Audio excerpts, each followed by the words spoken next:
Coming up on First at 5, a suspect is on the loose after a deadly shooting last night. Why a business owner in the area says he feels safe despite the crime. And a big change may be coming to schools in Newberry.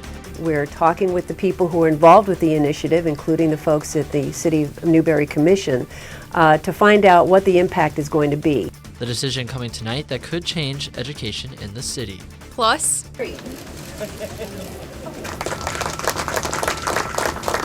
millions of dollars being poured into the Gainesville Regional Airport, what travelers can expect to see in the next few months. Your local news starts right now. First at 5. From the University of Florida's College of Journalism and Communications, you're watching WUFT News. We begin this evening with the search for a murder suspect in Northeast Gainesville. This is First at 5. I'm Chris Will. And I'm Bailey Korinek. Police say a teenager was shot and killed at an apartment complex last night. Let's get straight out to WUFT's Jared Teitel, live at Point 23 Apartments where the shooting happened. Jared, detectives haven't released much about the investigation. Overnight. It happened here at Point 23 Apartments behind me. When police arrived at the scene, they said they saw the young boy laying on the ground, having been shot in the chest. The apartments are located on Northeast 23rd Avenue. I spoke with Gainesville Police Department, who said they can't confirm the time of the shooting, only that it happened sometime last night. One neighbor reported hearing gunshots. Another said she was asleep and only made aware of the murder this morning. A nearby business owner who spoke with me said he's familiar with the crime in the area and takes measures to stay safe. Obviously, we hear about crimes and different things on this side of town, but we feel pretty safe, secure here. We take a lot of security measures just to keep us and our clients safe.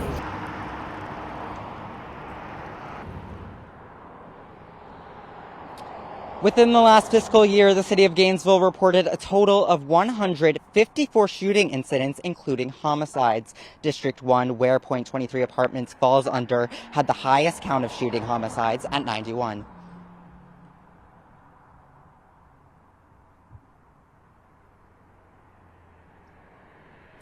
GPD said the investigation is still active and ongoing. Again, a suspect has still not been identified nor located. In speaking with the property manager here at Point 23 Apartments, I was met with a request not to comment. Reporting live in Northeast Gainesville, Jared Teitel, WUFT News. Law enforcement agencies from across north central Florida are sending their condolences to the Marion County Sheriff's Office tonight. Deputies are mourning the loss of their K-9 deputy who was shot in the line of duty. This afternoon, Sheriff Billy Woods announced Leo, the K-9, died this morning while being treated at the UF Veterinary Hospital in Gainesville. Leo was shot by an armed suspect on Saturday. MCSO deputies were responding to a battery call in Silver Springs when the incident happened. Deputies returned fire, killing the suspect. The city of Gainesville discussed safety concerns over a growing houseless population behind St. Francis House. The effort will provide assistance to unhoused people and restore access to the southeast Fourth Place sidewalk. City leaders say houseless residents are staying in tents along the sidewalk in the public right-of-way behind the private shelter downtown. The tents popped up 6 months ago, and now more than a dozen are there today. Nearby residents and business owners have safety concerns and addressed them at a February 15th City Commission meeting. There's not much we can do because we're afraid, and there's feces everywhere in our driveways. We've invested our life savings into the neighborhood over the past 20 years, and so we're going to come, and before we knew it, the agenda item was already on the agenda. So we know that there's discussion and stuff is definitely happening.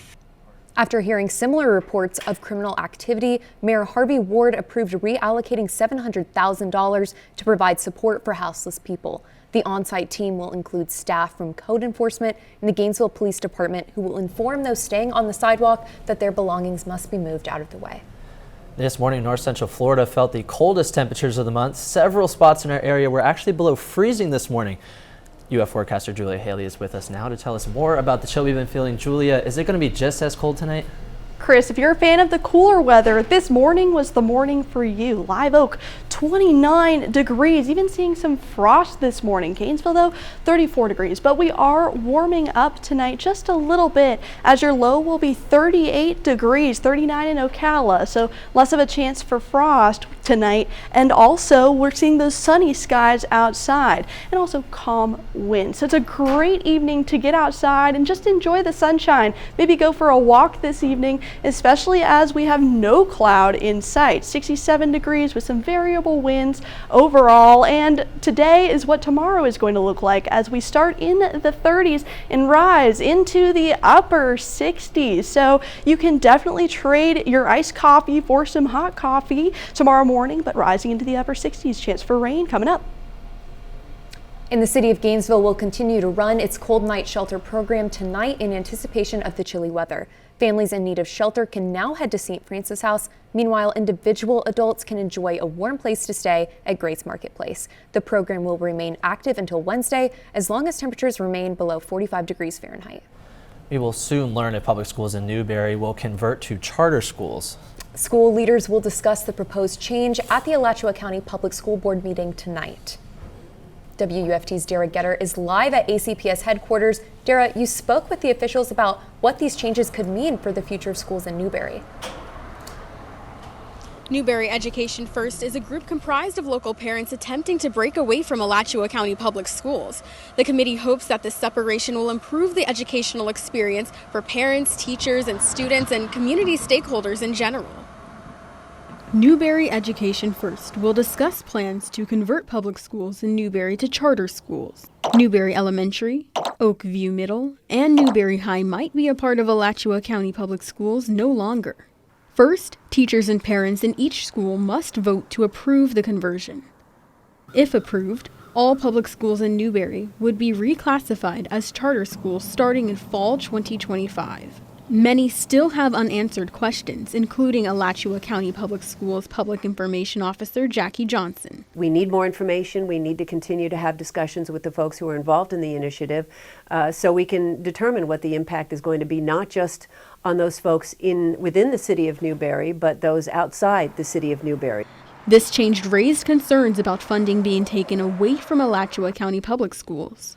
Commissioner Tim Martin says that's not the case. It doesn't actually change the money side of the equation very much. That's what one of the great benefits of the public charter school format is, because the tax dollars, instead of going to the school board of Alachua County, will now be redirected to the Newberry School District. Newberry Education First says making public schools charter schools will only result in positive changes, like easing overcrowding and increased teacher pay. Obviously, we'd like to maintain all of the schools that we have within our district, but right now what we're doing is looking at the initiative. We're talking with the people who are involved with the initiative, including the folks at the City of Newberry Commission, to find out what the impact is going to be. Newberry Education First says parents and teachers of all three Newberry schools will get their opportunity to vote in April regarding whether or not to start the application process and send that vote over to the school board. Live at the Alachua County School Board, I'm Derrah, WUFT News. Come November, voters in Marion County will decide whether to add a half-cent sales tax to address the needs of the county's schools. This morning, county commissioners approved the school board's proposal. The sales tax would help with public schools projects such as the 2 elementary schools and a high school set to be built west of I-75. If approved in November, the tax will be in effect for 10 years. A spokesperson from Marion County Public Schools says that schools have not benefited from a sales tax in 15 years, and the new funds will help handle the county's growth. Coming up on WUFT News First at 5, the Gainesville Regional Airport is using federal funds to beef up their security. And sticking with the airport, how leaders are making flying just a little bit easier by improving the spaces they already have. We'll be right back after the break.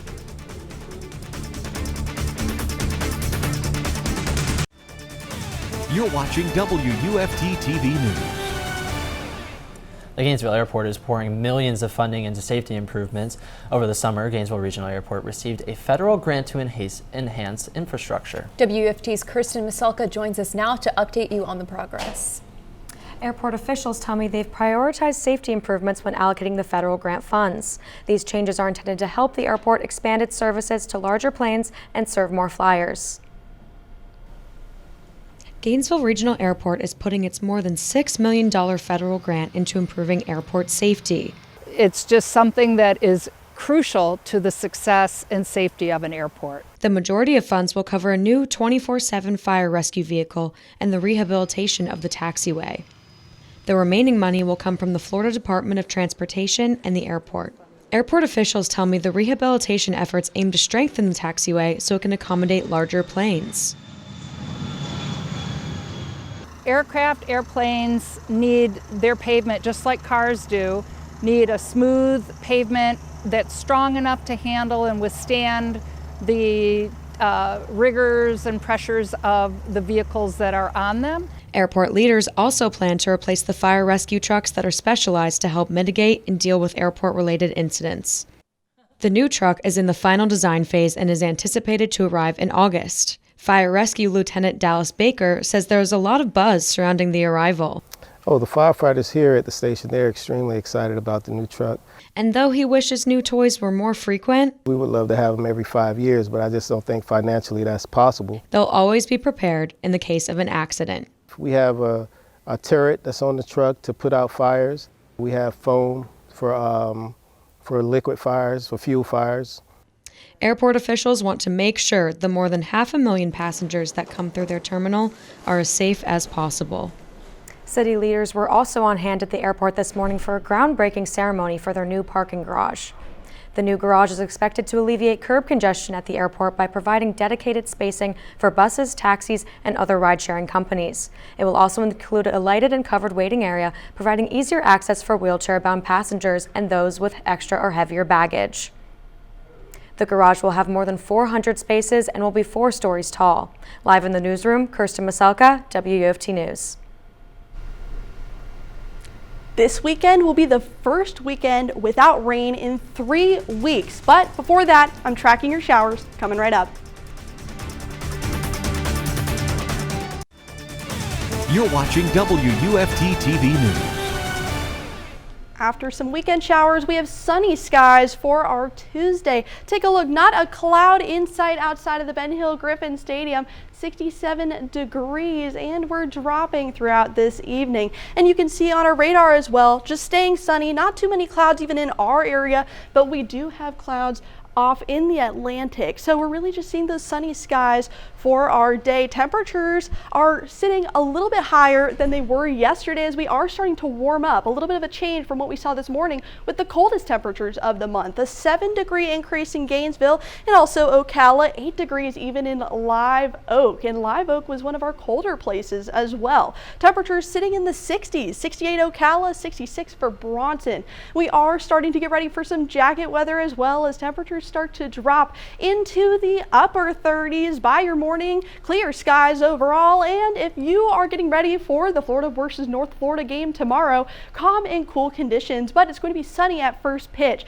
So especially with those sunny skies and temperatures dropping into the 50s, you want to grab your jacket so you can stay warm throughout the event. And also take a look at this. We have some showers heading our way. Cloudy skies by around Thursday, then this cold front is going to move. As this cold front moves, Friday, you can see around Friday morning, you may want to sleep in or also bring an umbrella with you if you are going to work, as those light showers are going to sit throughout our area and then start to move throughout your Friday evening. And those showers are going to stay for majority of the day, but also a sunny weekend. And speaking of showers, the National Weather Service announced its climate outlook for March. So if you are planning your spring break vacations, it's going to be just a little bit wetter, especially here in this dark green. This is around Alachua County in north central Florida, but if you are headed toward the west, it's going to be a little bit drier than it normally is. And also where it's a little bit drier, we're experiencing some above normal temperatures. So feeling just a little bit warmer than it usually is. But here in Gainesville, we're just on that light blue. So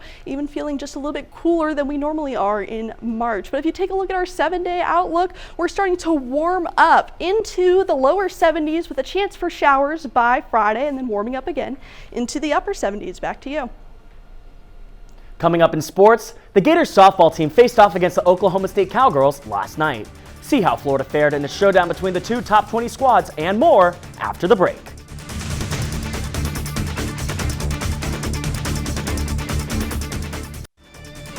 You're watching WUFT-TV News. I'm Jack Meyer here with your sports roundup for this fine Tuesday afternoon. Starting off on the diamond, the Florida Gators baseball team is on the road tonight as they prepare for a home-and-home series with the North Florida Ospreys. Florida's opening weekend was full of unexpected and rather unwelcome surprises. The Gators came up short in a 9-5 loss to the St. John's Red Storm on Friday night, marking the first time UF had lost their season opener in 11 years. The final 2 games of the series were subsequently canceled due to inclement weather. Despite all of this, Florida is still ranked number 4 in the country in the latest D1 baseball rankings. The Gators will match up against the Ospreys in Jacksonville tonight at 6 p.m. before the two squads meet again in Gainesville tomorrow evening. Making a U-turn back into Gainesville, the Gators softball team came up short in a pitcher's duel with the Oklahoma State Cowgirls last night. The Gators got off to a strong start defensively, tossing a pair of hitless innings to keep the Cowgirls at bay. But in the 3rd inning, Oklahoma State infielder Carly Godwin blasted a 3-1 homer over the left field wall to take the lead. Florida could not muster up a response offensively. Right fielder Katie Kistler hit a pair of singles to give the Gators some hope, but the team could not capitalize on either knock. Up next for Gators softball is a road matchup with the North Florida Ospreys tomorrow evening. First pitch is set for 6 p.m. Going from the diamond to the hardwood, the Florida Gators men's basketball team has hit their stride at just the right time. After winning 7 of their last 8 games, the Gators cracked the top 25 in the latest AP poll, coming in at number 24 in the country. Florida has taken care of business against some of the toughest teams in the SEC over the last 3 weeks, including the Auburn Tigers and Kentucky Wildcats. But tomorrow evening, the Gators will face one of their toughest tests yet, as they prepare to play host to the current top dog of the conference, the Alabama Crimson Tide. Florida head coach Todd Golden acknowledged Alabama's high-powered offense as a potential challenge his squad will have to face. Alabama's probably not the team you want to see if you're really trying to get better defensively the next week, but it'll definitely give us an opportunity to go out there and try a few different new things and just really take on that challenge of seeing, if we can disrupt them on their home floor, which is going to be a challenge to do. Tip-off for tomorrow's matchup between the Gators and Crimson Tide is set for 7 p.m. Flipping over to high school basketball, last night was jam-packed with girls' postseason action. The Hawthorne Hornets took home a 55-42 victory over the Madison County Cowboys to advance to the Class 1A state semifinals. Meanwhile, the Oak Hall Eagles and PK Yonge Blue Wave hit the road for their regional semifinals matchups, but neither squad found much luck. Oak Hall was throttled in a 64-17 loss to the North Florida Educational Institute Fighting Eagles, while PK Yonge could not hang on in a 77-62 loss to the Providence School Stallions. Tonight, it's the boys' turn to take the center stage. In the Class 6A regional semifinals, the Buchholz Bobcats will take on the top-seeded Wiregrass Ranch Bulls, while the Gainesville Hurricanes are up against the Ponte Vedra Sharks. On the other side of town, the Trenton Tigers and Williston Red Devils will face off in the Class 1A regional finals. All 3 games will tip off at 7 p.m. In the world of college football, next year's playoff picture is set to look a little different than before. This morning, the College Football Playoff Board announced they had approved a new 12-team postseason format that will be implemented moving forward. Under the new format, the 5 highest-ranked conference champions will earn the first 5 playoff berths, while the remaining 7 spots will go to the top remaining teams in the rankings. This marks the first change of format in the college football playoff since the original 4-team system came into effect in 2014. And finally, NASCAR fans are still reeling from a chaotic finish at this year's Daytona 500. After escaping from a 22-car crash with just 9 laps remaining, William Byron of Hendrick Motorsports came away with the win in this year's Great American Race. I had not seen a crash that chaotic since I watched Talladega Nights. Well, hey, as Ricky Bobby says, if you're not first, you're last. Yeah, a 22-car pileup without the bad weather, that is. That's got to be crazy. Julia, what do we have to look forward to today? Well, luckily no more rain like we saw with the Daytona 500. We are warming, though, into the 70s by the end of the week. Thanks for the check on the weather, Julia. BBC World News is next, and the PBS NewsHour is coming up at 7. But your Florida news is always on at WFT.org. Have a great night.